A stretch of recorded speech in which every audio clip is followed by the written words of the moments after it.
You're feeling emotionally displaced. You feel like there's a longing that you can't describe. You feel like you're not really connected, that you don't feel a sense of belonging. Everything is very foreign. Everything is very kind of fuzzy. You don't quite fit in. You're feeling like you kind of landed on a new planet and you're not sure what this planet is.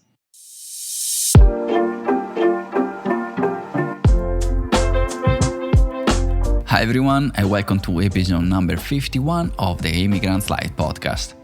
I'm Daniel DeBiasi, and as you probably know, our mission here at Emigrant Life is to help you move abroad. We share stories of people who left their country to give themselves and their family a better life. But I know things do not always go the way you want. You might not be able to stay, or you might decide to return home. Whatever the reason would be, it's important to know that some people, when they're going back to their country, they suffer from a condition called reverse cultural shock. It's similar to the culture shock you might experience when moving to a new country, but it's more pronounced and it's harder to overcome. This is what my guest this week, Dorit, experienced when she moved back to the US after 18 years of living in Israel. Dorit left the US to join the Israeli Defense Force when she was only 16 years old. She's now a public speaker and the author of 2 memoirs, Accidental Soldier, where she wrote about her experience in Israel, and her latest, Sand and Steel, where she covers the challenges of moving back to the US and dealing with the reverse cultural shock.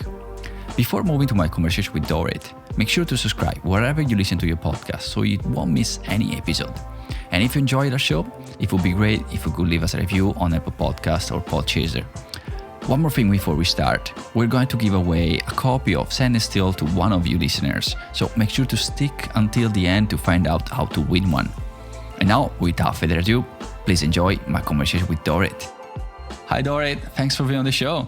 It's so great to be on the show. It's so great that you had me here. Thank you. It's my pleasure. I'm so grateful that you're here and share your story, mostly because we're touching on a topic that I wasn't even familiar with it, which is reversal cultural shock, which is the cultural shock that people have, more as like some people have when they're moving back to their country, which is kind of unfamiliar. I didn't even know, and probably many of the listeners don't know that exists.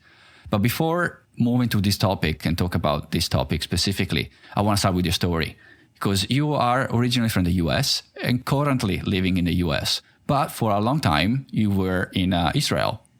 Why did you decide to leave the US to move to Israel? I've led a very unconventional life, if you haven't noticed by now. And I've lived in 2 different continents. So the backstory of the decision behind why to go to Israel, it's a very serious situation, right? When your mother is really on top of you and you don't want to be around her. Typical 18, 19-year-old, let me get away from you, let me escape you. But the real reason was she was very fearful of Israel at the time, and I wanted my emotional independence. I was studying at a major that I wasn't happy with. I was spending a lot of money on college just trying to get my degree. And it wasn't really something I enjoyed doing and I wasn't passionate about. So the summer before, I had volunteered on a kibbutz, which is a communal lifestyle.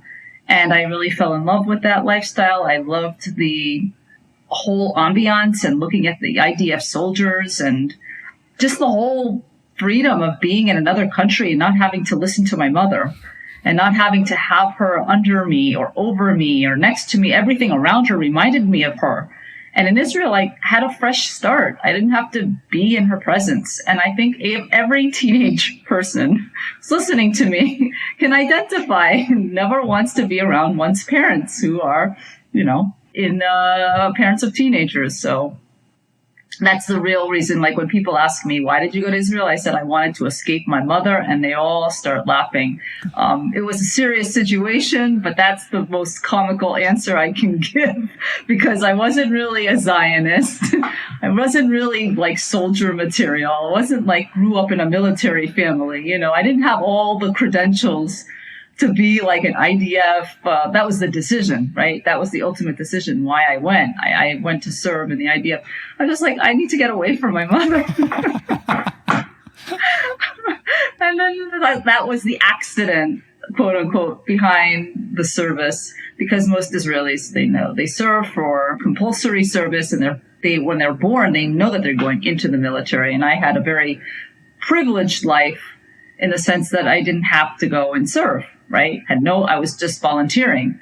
So that's the reason. It was started with that decision to really escape from my mother. And there were many other family issues that played into that, but that was the main motivation.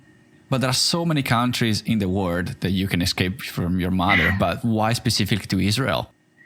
So I think a lot of it, I had an Israeli father, an Israeli born father. So obviously that made it a little bit more real.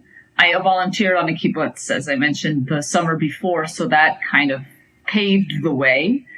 I think also New York City is a very diverse Jewish population. And I think like the Jewish capital and lots of Israelis are there. I think that I knew already how special I was in that environment because I had an Israeli speaking father. I had an Americanized mother, but I also didn't know a little bit about my homeland. I didn't know anything about that culture. So that was like the bonus that I would get to know more about that Israeli piece. And everybody knew that I had a special name, was Israeli. Most of my peers were American Jewish because I went, to youth movements or at synagogue. And so it was very American. And I wanted to kind of like be a little bit more special by showing off that I had this Israeli heritage. Yeah, okay, so you're, just for clarification, you're Jewish, right? Yep. And Israel is kind of like where everything started, right? Yeah. For me, everything was where the relationship to Israel, like as a social connection, as a cultural connection, because all I knew is that I had an Israeli father and that was it. I didn't know what I didn't know growing up, and he tried to speak to me in Hebrew and I wasn't very interested in it, and I think it's something that you learn when you get older. You start to appreciate what you don't know. And you want to get to know more about. So it was a little bit of curiosity. There was a little bit of interest. And I think also just wanting to escape and go somewhere else. And it happened to be a place that I had family in. And I think that also made it easier. Correct me if I'm wrong here. Israel is not like a peaceful country to go to. Mm-hmm. So you were like pretty much a teenager. You were like 18 when you left? Yeah, I was about 19. Okay, so you left in 19, New York City to go to Israel, which is not one of the most peaceful and maybe safe country in the world. So I guess your mom that you were trying to escape from was like probably concerned about your safety, I guess. I mean, it's to Israelis, anybody living there, Israel is very, very safe because we have the IDF and it's one of the best armies in the world, if not the best. The way the media likes to portray it is that it's not safe. So my mother was listening to the media. My mother's weakness was the fear, and that fear got triggered by what the media would say about Israel. And the media never is kind to Israel, never. Always portraying Israel as the villain, as the enemy, and all this political drama is because of the country. But when I was serving, I felt incredibly safe. Like I knew the country had my back. It was very hard for her to understand this. And I think when the older generation and the younger generation conflicts like this, I had to make certain decisions as her daughter in order to extricate myself from her thinking. And once I was able to do that, it took time because that's what the first memoir, Accidental Soldier, chronicles that journey, how I was able to find my own person in a militaristic world. Yes, you're right. It's not peaceful. It's far from peaceful, but it's definitely for Israelis and anybody living in the country, it is very safe. Like, because you feel it. You have all these soldiers all over the place and you just know it. So it was very hard to communicate to her my decision, the rationale, why I made these choices, because that's what a daughter has to deal with when you're dealing with a very fearful parent who is also very super talented, but has major flaws, right? Like any character in literature, right? She was one of her own worst enemies. She got in her way and she got in mine. And I wasn't able to grow as a result. And it was great lesson. It was great teaching for me because as a parent, I don't want to get in my son's way. Like I would hate if he wanted to make decisions and serve in the IDF. I wouldn't want to stand in his way. So I could see that the choices she was making really impacted my own inner growth. And once I was in Israel, I kept having to hear her voices all the time telling me, don't get too close to soldiers. They have guns. And I was like, well, I have a gun too. What do you want me to do? I have an M16 and an Uzi. You're going to tell me now not to shoot it if somebody tries to attack me? Because she had programmed me to be so fearful, I had to kind of learn how to not brainwash myself. And that was what I had to deal with. And so I had to deal with a number of identity crises, kind of. How do you deal with this kind of upbringing when you have, a mother who's just like this? I think it's kind of like a normal, even my mom, when I decided to move to New Zealand, she was afraid, she was scared for me. Even though I was moving probably one of the easiest and safest country in the world, but still your mom and still worry about, especially at that age, you're pretty young. You probably not even have much a knowledge of living on the planet, and probably from a mother, it's natural to be worried, right? Oh, absolutely. And let me just say, this has got to be a very difficult decision for any parent who's letting go of a child to serve in an IDF. I think there's a difference between worrying and catastrophizing and thinking the worst out of a situation. And that's what I inherited. Okay. I inherited this worst case scenario of catastrophizing. And I think because Israel is such a high-powered energy country, it's easy for the catastrophic thinking to start churning its way and doing great damage on your brain. So I had to calm it down, to talk it down.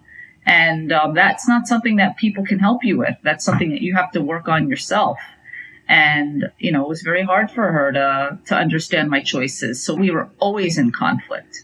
I mean, there were very rare moments that we saw each other eye to eye, and she understood me. So that's what I'm trying to say is that, kids make choices. Parents, we have to accept them. We're going to worry. But I mean, to the point that you're actually going to step in their way and catastrophize, and that can be actually very damaging. No, I totally get it. I'm not a parent, so I never been in a situation where my child decided to go and in a tough situation. But let's put it this way. You already moved to a new country, which is already a difficult choice to make. And also you're going to serve in the army, which is like a double whammy. Exactly. It's not an easy decision for parents to take. And probably I don't want to justify your mom. Maybe stepping in the way was a way to protect you, I guess. But I mean, were you afraid? Were you scared when you decided to go to Israel? Even because you don't really know what to expect, because if you follow the media, everything is scary, everything is going wrong, and blah, blah, blah. So you don't really know what to expect. Or maybe what you know is more than what actually was the truth. Were you scared? I left with all the fears in my suitcase because the media and my mom together were like two armies. And it was very hard to separate those two at first. The culturalization and the assimilation into Israeli society slowly put them in the background and until they were like a distraction. And whenever I was scared or whenever there were moments of uncertainty, like, how can I do this? I felt like the country had my back. By that, I mean, the people are naturally wired to look out for each other. And so for somebody like me, who was a little nervous and a little maybe high-strung about certain catastrophe and certain thinking and certain fears, I realized that they didn't really have room in the whole present climate of trying to survive and thrive as immigrants. And so slowly it took a backseat, and even further, another backseat and another backseat. And I think that's why it was so good that I did it when I was young, so that I could learn new habits, new ways of working through these things. They never go away. Your fears are always a part of you. But I think that that's why the Israeli society is such a strong culture. It's because they really have this in the army at least, they have a very strong looking out for each other kind of mentality. And that really was actually a saving grace for me. When you decided to leave, what was your idea? Was to go there for a few years, have a different experience and moving back to the US? What was your plan, or if you had any plan? I came with the idea that I would serve as a volunteer under Israel's law of return. Every Jewish person can come back to the homeland if you're Jewish or you have proof that your mother is Jewish. And so you basically are entitled to certain rights. I knew that I had certain rights. Like, for example, I could get my degree for free, my first degree for free. I could do all sorts of different things, but I didn't know what I wanted to study. I didn't know a lot of things, but I just kept my options open. And eventually that's how I ended up staying longer and longer. I just started with, let me serve in the military, and then we'll see what happens. So you even studied when you went to Israel? I finished the military, and then I studied my first and my second degrees. And so you stayed there for 18 years. Why did you decide to stay that longer? Actually, what actually got you to stay longer? At that point, after finishing almost 3 years of military service, I felt like I was already a full born and bred Israeli. I didn't really feel like the United States was my home at that point. I just came back for visits, but I didn't feel like there was anything there that would bring me back. I felt like really at home. I had a support system. I had family, and I didn't feel a need to come back at all. So you mentioned you had a family in Israel. Mm-hmm. So were you speaking the language as well? Yeah, so that's something I learned very quickly. I came already with some Hebrew when I was starting the army. But, your Hebrew can only go so far. If you know just this little, you have to continually improve it, make it better. And from that service, that's where it really became very more like a native born. I still had an accent, but I could really communicate very fluently. And then I just acquired the language much, much faster. I think when you're in the military, you are expected to communicate fast. Mm-hmm. Yeah, direction, yeah.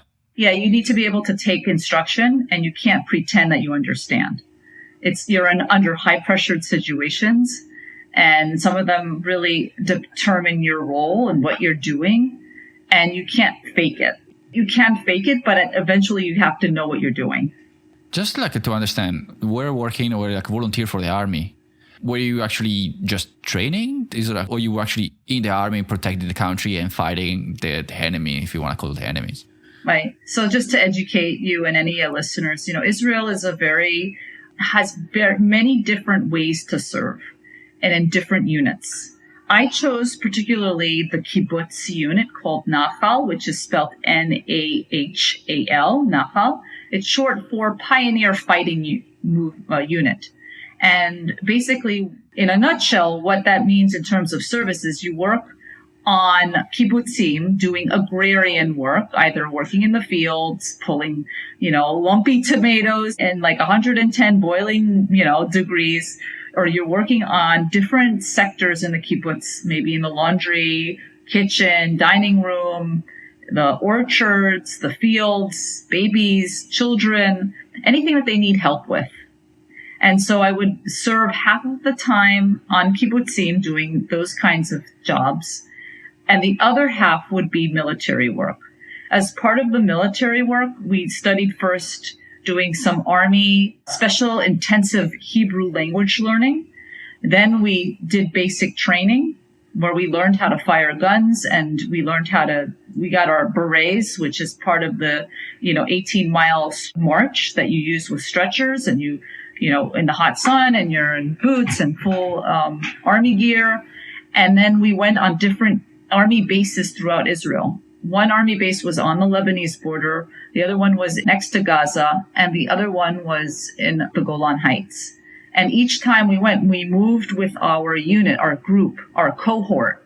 Our cohort was men and women from different countries, from Europe, from Russia, from Denmark, from the Scandinavian countries, all over. We were all a bunch of different immigrants, different ages. So it was a very unique situation. It was special for us because they knew that some of us didn't have parents in Israel. So we were lone soldiers, which gave us extra rights, extra privileges. They took a little bit extra care of us. And we moved together as a unit within the bigger platoon. We moved from different Army bases throughout the country. And each period was determined by the kind of jobs that we would do. So at one point, I was a records clerk. I served as a records clerk. And at that time, there was no internet. There were computers, but nothing like we have now. No social media, no Facebook, no Twitter, no Instagram, nothing. This is 31 years ago. So, my job was really to count the number of soldiers who were in the base at each time. And the way I just kept track was pen, paper, a ledger, a huge notebook, and a ruler. And I just crossed them off. And I do like what we call, a check-in and a check-out. Soldiers came back from Lebanon. I checked them in and I checked them out. And I had to count. It was like a very precise number of, head count of how many soldiers were in the base at every given time for different reasons. And they had to get special permission if they wanted to leave because we were on a closed base. So it wasn't like you leave every day and go home. We were in remote areas. So our job was really tough. We weren't like able to leave when we wanted to. Not very much like public transportation. You had to like hitchhike. In those days, hitchhiking was considered safe. Now it's not. Now soldiers don't do it because they're afraid that they would be abducted and killed. So it's dangerous. But in those days, we just did it freely because we didn't have buses and we didn't have cars. We didn't have our own personal vehicles. So that's how we managed. That was a very special unit for us in the IDF. Have you ever been like in some tough situation where I feel like in a war, it was more like a peaceful kind of environment? Well, there were a few scenarios that were tough that I mentioned in the first memoir, Accidental Soldier, a memoir of service and sacrifice in the IDF, where a soldier didn't make it back to the base. And it was all because of, some fighting that was going on. And I had to be the bearer of that bad news and let the base know that soldier wasn't part of the head count. And then we had to figure out how to let the parents know. And then it was not an easy situation. Oh, I bet. So why then did you decide to move back to the US? Because you feel like that was your place, that was your home. Why then did you decide to move back to the US? So you have to remember that I spent 18 years, trying to make this country my home. And I succeeded. And I was living very happily on a kibbutz with my husband, with my new son. In the meantime, in that period of time, I managed to get a first degree, a second degree, teach very crazy Israeli, high schoolers English, in a lot of high pressured situations, and succeeded in that eventually. And then we had a war, and Israel is known to have wars every number of years. And the last one kind of, was 2006, but then the most recent was the attacks that we had this past few months. And when you have a war in the United States, maybe you don't feel it as much as you do in Israel. When you have it in Israel, it's very difficult because then you don't have peace and then you don't have economic security. That was the bigger picture. The other reason why we left is because our kibbutz, which I mentioned before, was communal and very social, had become very privatized, capitalistic, and materialized. And people now were owning cars and building new floors to their houses and taking trips to these grand places and just basically having a very lavish lifestyle. And we were like shocked. How did this like communal social place suddenly turned into a mini America? And it was like a whole new world for us. We didn't know how to eat it. We didn't know how to. And so we tried to make it work. We tried to find new jobs. My husband didn't have a job, so he had to keep hopping from job to job to job. And he was in like not very good paying blue collar positions. And the decision to leave was not something we took lightly. It was something like a very heartfelt, like seriously tough decision, because we had family, we had support systems there, we had a home, a physical home, and we had friends. It's not something you just give up, right? Especially when you worked so hard to make it your home. But all those factors together, mainly economic, was the decision that drove us out. And most Israelis will understand this when they know what we're talking about. It's very typical, unfortunately, for many people who are trying to make it economically. By nature, the economic infrastructure in Israel is designed to keep you poor. You are not able to make good money. Everything is very much government regulated. If you don't work in a high-paying industry, then you suffer the government regulations. Things are very, very low-paying. The salaries are low. The quality of living is very high. It's a great recipe for staying poor. So we wanted to grow and economically develop, and Israel was not letting us do that.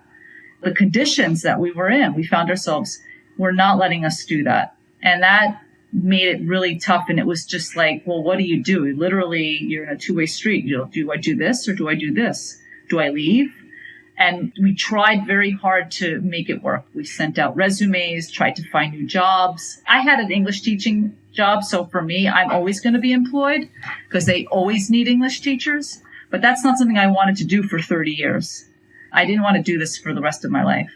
And my husband was in a whole different situation. He was a kibbutz member and they weren't helping him. And that was also very hard for us. We just saw like the kibbutz crumble before our eyes. People were just not interested in helping him. And this is a person who spent many years of his life building the system up and educating the children of the older generation and being very respected and running a dining room, and buying supplies and making sure that everybody had 3 meals a day when it was a full, real dining room. These are things that in America we don't have. It's a very foreign concept to anybody. But this is the world that we had, and we were very privileged to live in such a wonderful environment. But then things drastically and dramatically changed, and we had no choice but to exit, unfortunately. That's very heartbreaking for anybody, but it was particularly heartbreaking for us. Oh, no, I bet, because most people, probably most of the listeners, they're leaving their country because they're chasing something better. They don't want to stay in their country in a way. They just want to move somewhere else. But in your case, you wanted to stay there. It was just not the circumstances for you to stay. Exactly. It was like against everything that we believed in, but we were just like, we can't do it. And it was it was against our will, like literally, but we just had to like take our destiny in our hands and just leave. And then the next thing you know, we're at the U.S. Embassy in Tel Aviv and applying for a green card. So the U.S. was the only option? They were like, okay, was this just the easiest option? You didn't even consider going somewhere else? It was the easiest because it was the more, like traditional, let me like build the American dream from there. Not start completely new in another country where, I don't know anybody. Let me start with, and having American citizenship is always a good thing for anybody, right? Mm-hmm. So we were just like looking at it from that perspective. We never like tested it. We just went on faith because we didn't have the time and the luxury to go back and forth and like find the perfect home environment. We had to do this all like through email, and like it's very hard to do that. So we just went by my intuition, which was like, well, let's just do the American thing, go back and go to our home country. Because at that point you had a child. How old was your child at the time? He was 2 at that time, 2 years old. So there was like more responsibilities, not just you and your husband as a kid. Yeah. Do you think like the decision to leave Israel was amplified by the fact that you have a child, or that was in it? We were really thinking in terms of economics. I think, we were so young that we couldn't really grasp the big picture yet. We were just looking at how do we save ourselves economically. And I think when you have that much economic stress, it can blow up a marriage, can blow up a relationship. And that was the first priority, is how do we take care of ourselves so that, we have jobs that we're happy in and feel secure about. How can we make that work? And that was the only thing that was on our minds at that point. It wasn't about, we knew that it would be in the diaspora, and we knew that we wouldn't have the Israel connection. But at that point, we weren't like thinking, because we already had made our decision to leave. And your husband is from Israel as well? Yeah. He's Israeli born. Yeah. Okay. So was it hard for him to move to the U.S.? Well, he knew how the kibbutz had completely changed. So he was fine with that decision. In fact, he was more ready for it than I was. I was actually not so keen on leaving. And when I told him to consider it, he was actually like way before me, all ready and packed and ready to go. He like mentally checked out. And I think it was just because he saw how disturbing things had changed on the kibbutz, that it wasn't something he wanted to deal with for the rest of his life. But bureaucratically, was it easy for him to move to the U.S.? Because the U.S. is pretty strict, especially from that part of the world?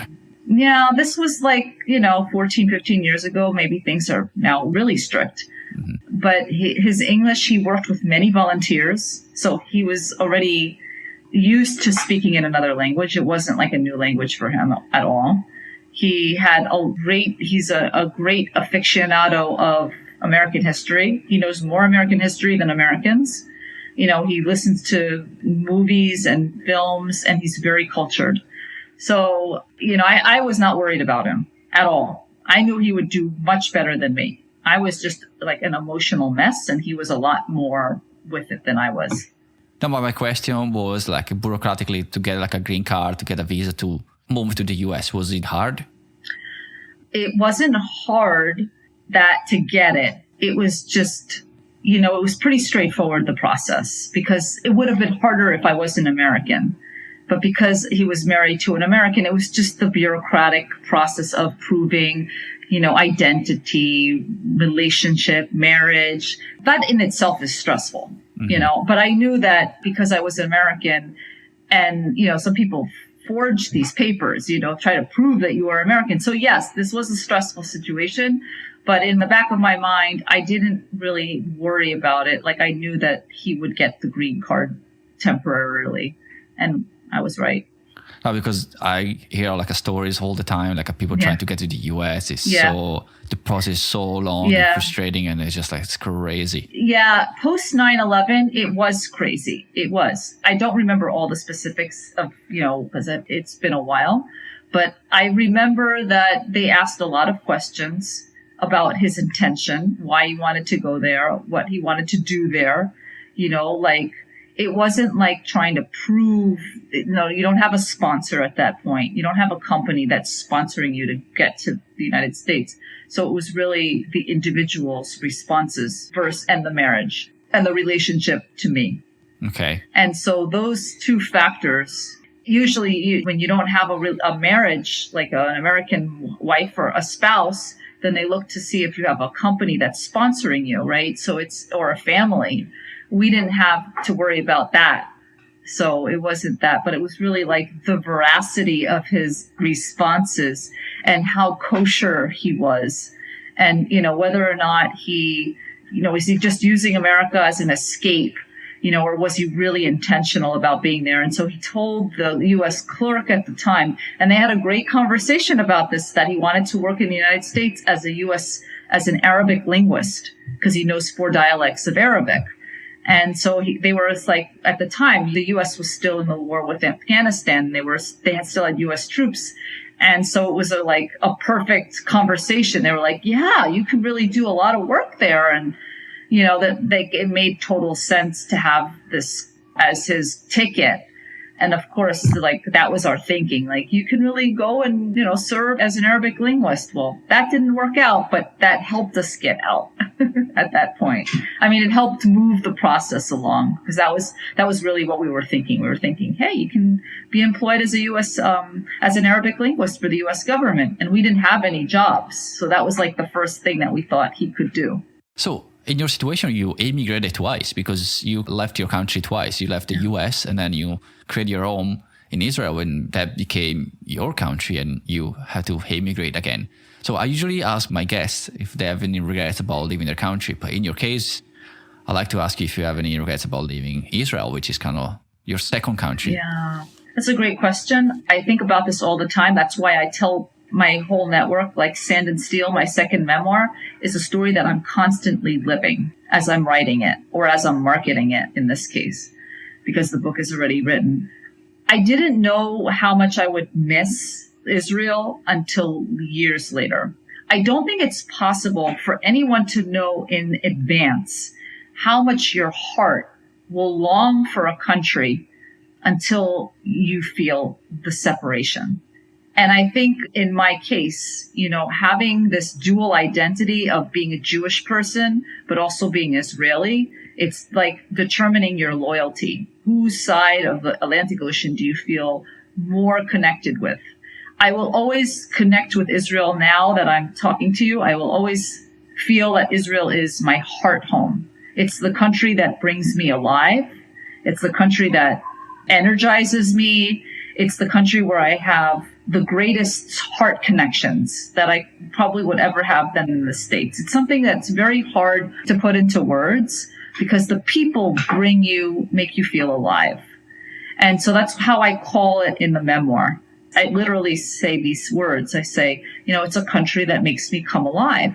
And in different scenes of the memoir, I show examples of what that looks like, and so we're at the Western Wall and we're having an experience, or we're with family and we're at the beach, different places.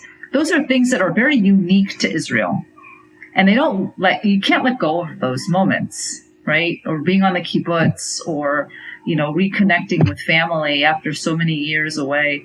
I don't think it's possible to just let go of one country and just say, I don't care about that past anymore, as you know. So, being in the United States and being Jewish is not the same as being in Israel and being Jewish. They're two different types of Jewish experiences. Only one is very much country driven, very much Israel identity, and working the culture. And in Israel, I was Israeli first and Jewish second. In America, it's reversed. I'm Jewish first, and then I'm Israeli, because that's how it just plays out. And so I find that, I don't get to speak Hebrew with anybody because the signs are all in English and everybody speaks English around here. And it's very different, the lifestyle, the cultural expectation. So I could never have anticipated that I'd miss it as much as I do, especially on the Jewish holidays, very much so. Especially when Israel is under attack, and then I feel like I've deserted my homeland because I can't stand in solidarity with my family who's in bomb shelters. There's certain aspects of giving up that very unique, very culturally connected country, socially connected country, to a very materialistic, separate country with a lot of anti-Semitism, a lot, and just people who attack Jews for no reason. And so in Israel, you feel protected because, you are the country of the Jewish nation. This is the country for the Jews. There's nothing like it on the planet at all. And we're very special because of it. It's God's given land to the Jews. And you don't have that in America. And instead you have anti-Semitism, and all of these things replaced this very whole, very heart-centered relationship that the heart is in the Jewish people. And here you just have a whole bunch of people from different countries and nationalities, and you're just one of many, many, many. And I think I said to you, Israel is the size of Delaware or Massachusetts. So we have 52 states, and it's the smallest of all the states. And to go from one to the top is like 8 hours. And in America, to go from one coast to the other, it's 6 hours by plane. Yeah. It's been a cultural adjustment to reinvent these sizes in your mind and translate that into relationships. And Israel is so small and so tiny that people get each other like that, and I tell them how I feel in the diaspora. They're like, for some reason, they get it. They understand me, and I tell them that it's lonely and they get it. They've never lived in my shoes, but they get it. I don't need to explain much. And yet people get me very quickly over there. And it's the opposite here. I have to work very hard to explain myself. And I think these are things you can't know in advance. Only years later can you understand how these differences play out in everyday life. Let me see if I get it right, because I mentioned to you before last time we spoke that I don't know much about Jewish, about the religion, and I'm not really into religions, so I don't really know much about it, especially coming from Europe. I don't think Jewish is very popular, I think it's more spoken here in North America than it is in Europe, at least from my perspective. But I think the difference is that you live in Israel, your religion is your lifestyle. Everything you do is part of who you are, part of being Jewish. While you are in the US, you kind of being like a part-time Jewish in a way, kind of like you are Jewish, but in certain circumstances and not all the time. Is that the difference? Or it's not quantifiable by religion. You're just an Israeli, and that in itself is enough. And Israelis are very nationalistic people. And so the ethnicity is what counts. Now, if you decide that you want to be very observant Jewishly, there are many ways to express that in Israel. And so you have a lot of different ways of expressing your Jewish connection. But I think and it depends on where you are and who you talk to. If you go to Jerusalem and some of the Orthodox neighborhoods, you're going to speak to people whose religion is important and they don't see Israel as the first. But overall, as a country, because it's the land of the Jews, it's absorbing all of those nuances. So it's an ethnicity, cultural thing. And then, as I understand it even more from here, then it's really how you identify as Jewish and what that means for you.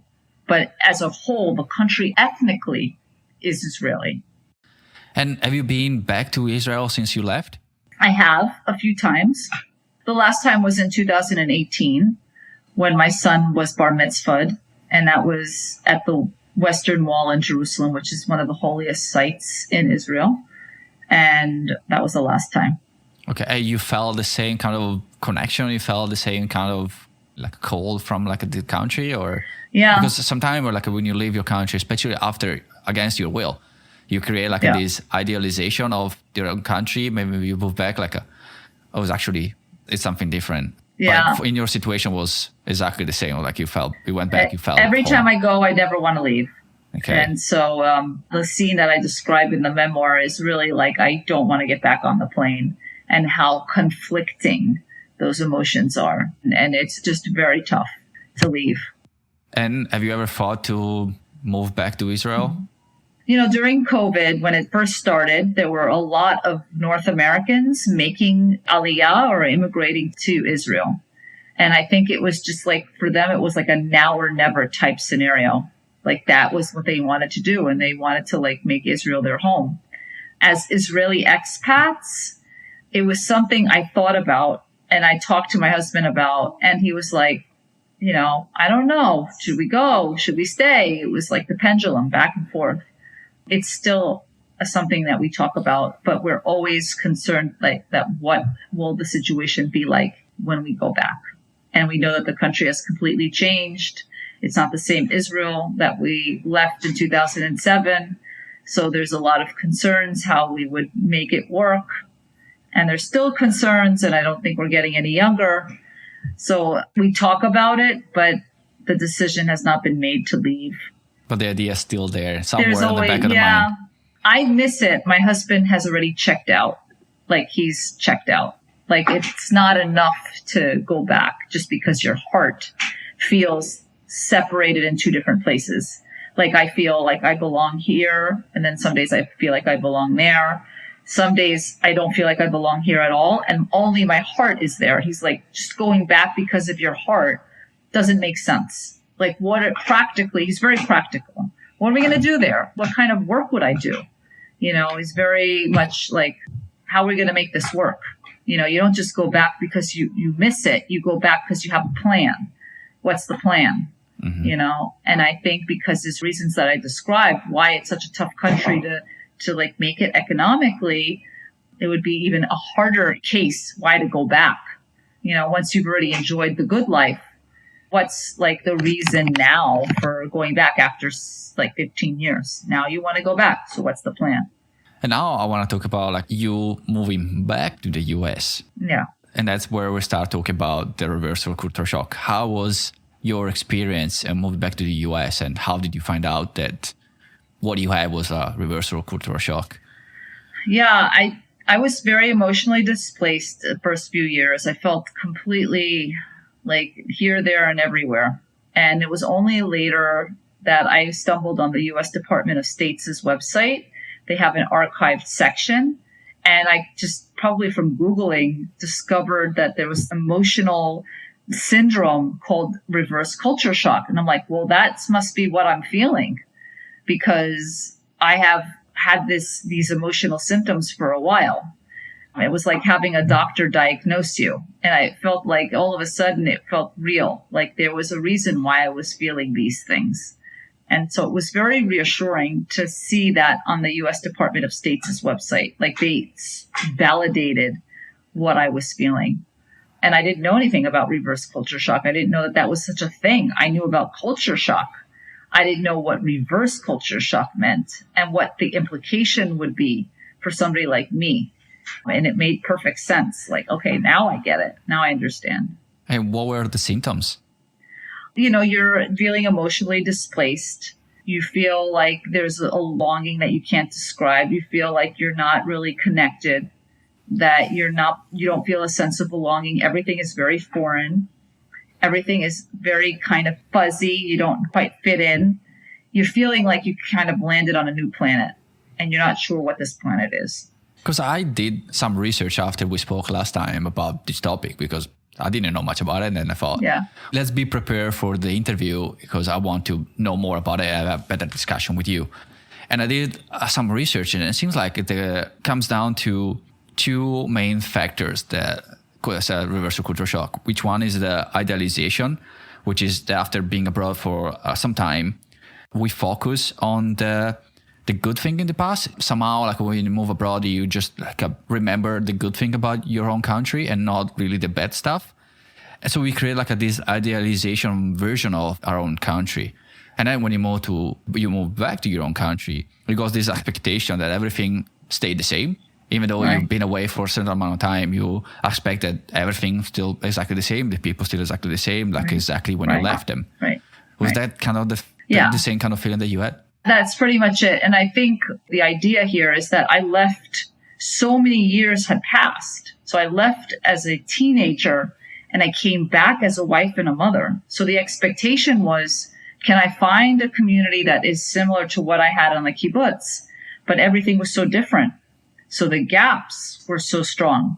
And how did you overcome this feeling, this emotion? I think the strongest way to overcome it, the best way is, number one, time. You have to give it time. And people who, want to feel belonged, want this to go away. It doesn't go away very quickly. It takes time, like anything.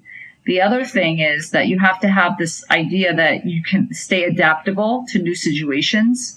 You need to stay flexible to overcoming new situations, and also to understand that this is individually experienced. Everybody has their own version of reverse culture shock and what they're feeling. And it's not something you can describe very clearly to somebody else because everybody has their own way of seeing or expecting what home should feel like and what home should look like. And that's very individual from one person to the next. So that is another thing that people need to understand is that, just because you're feeling it doesn't mean that it will go away so quickly. It's just the way a person goes through that experience.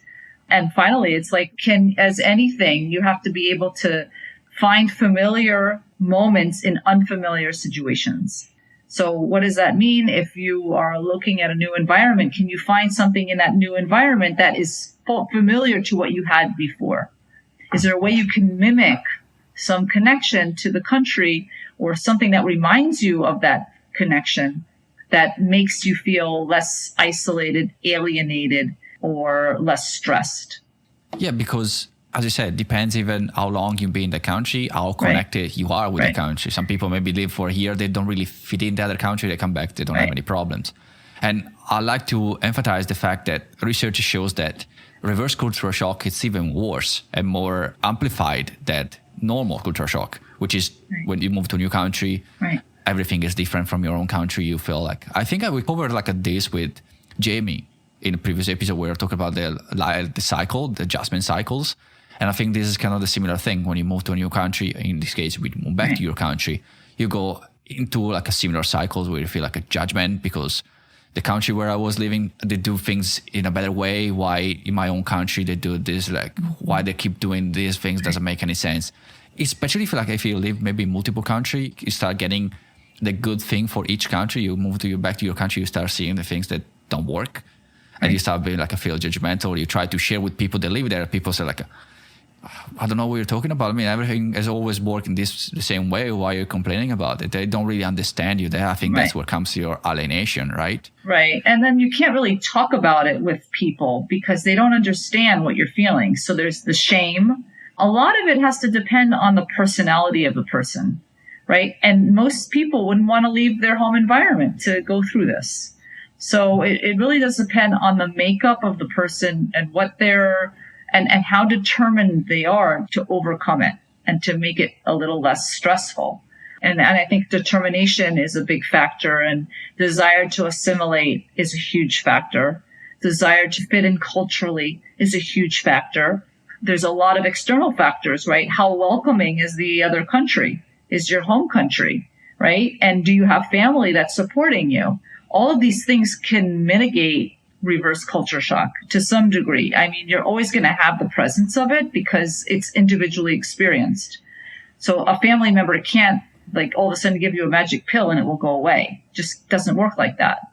But I think if you have, and it does say this on the U.S. Department of State's website, it says if you have, more support systems in place, infrastructure in place when you go, it will lessen the effect to some degree. And I think there is some research to support that.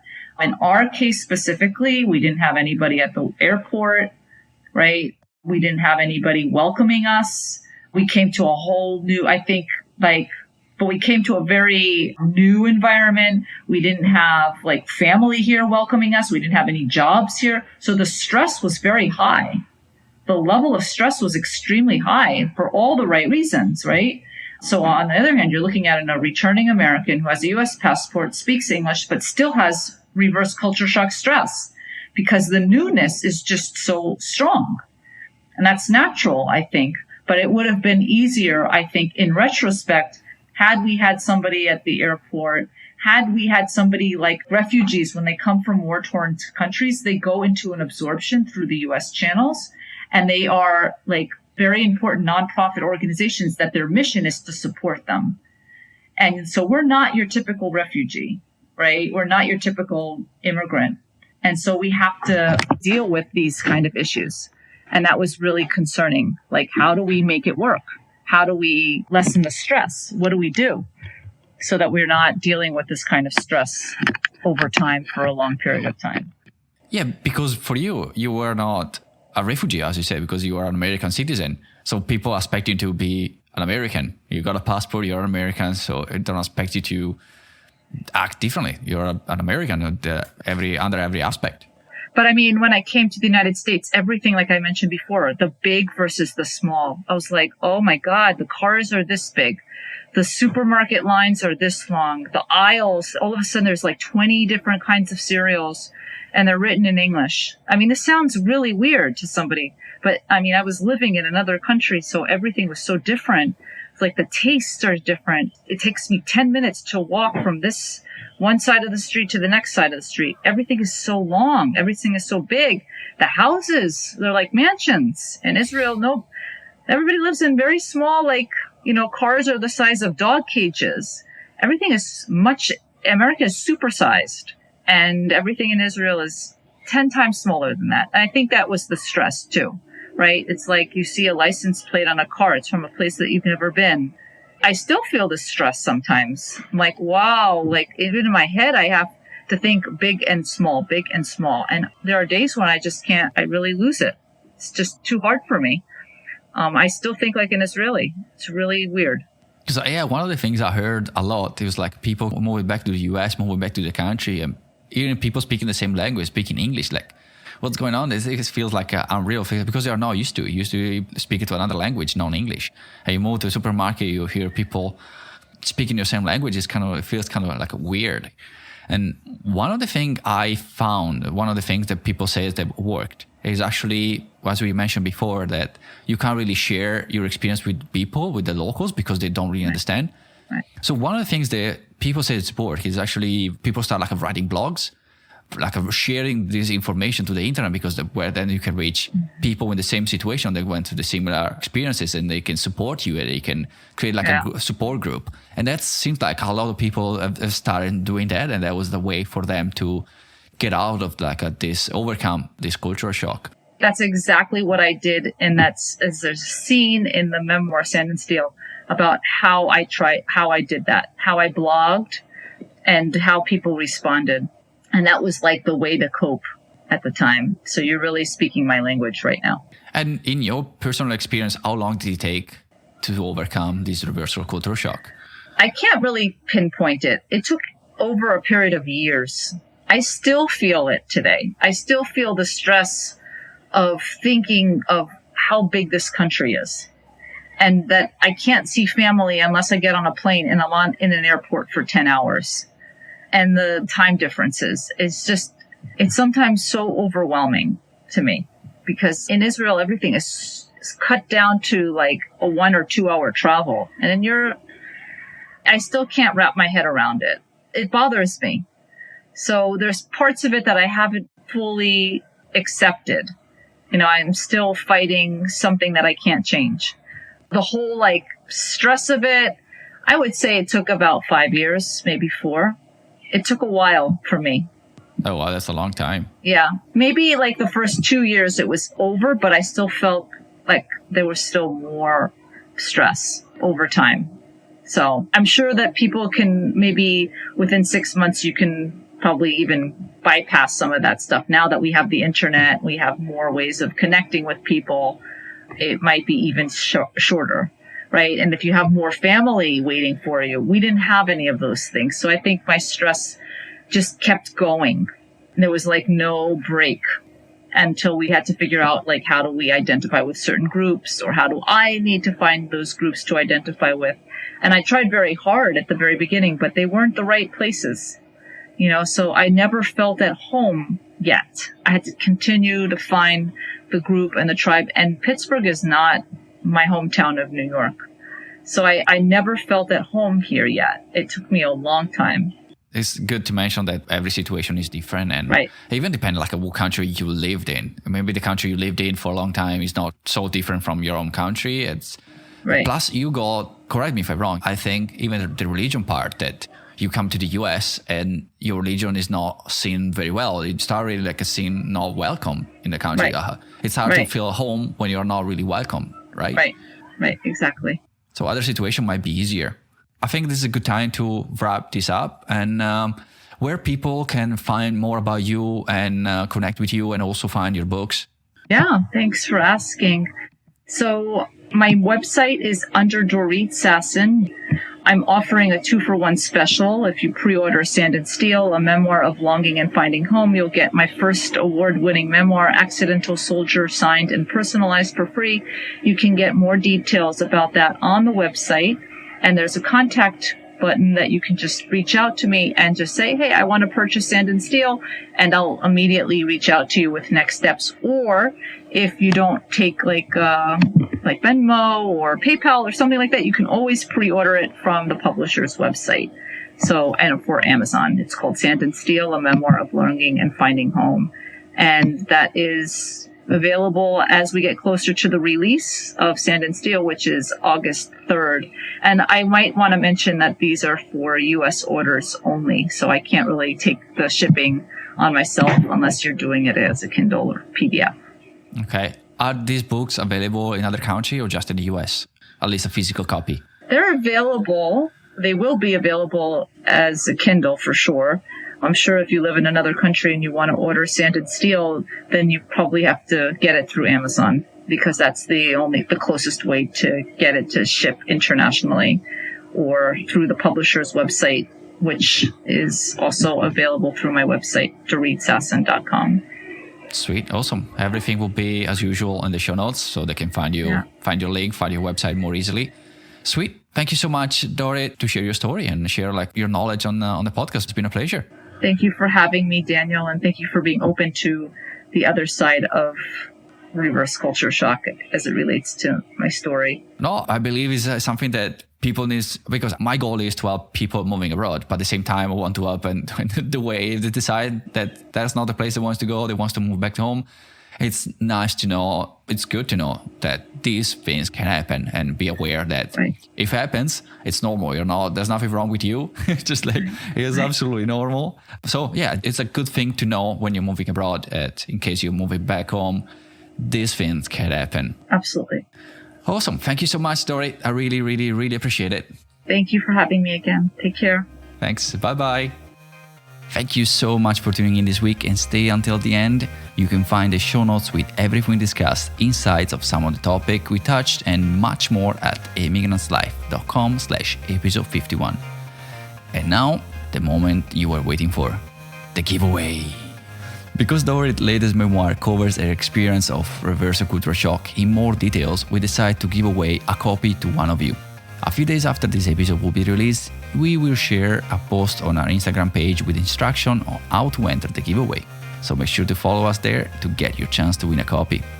You can find us on Instagram at @emigrantslife. And one last thing before we go. Many of you reached out to me because you are planning to move abroad and need some help. So many actually that I'm booked for the whole month already. And so I just want to apologize if you're trying to book a call with me and you can't. But unfortunately, working full time and on the podcast, I don't have a lot of time left. But I have to say, I'm having so much fun meeting you guys, so I hope we can meet soon. Anyway, thanks again for listening. Talk to you in the next one. Ciao.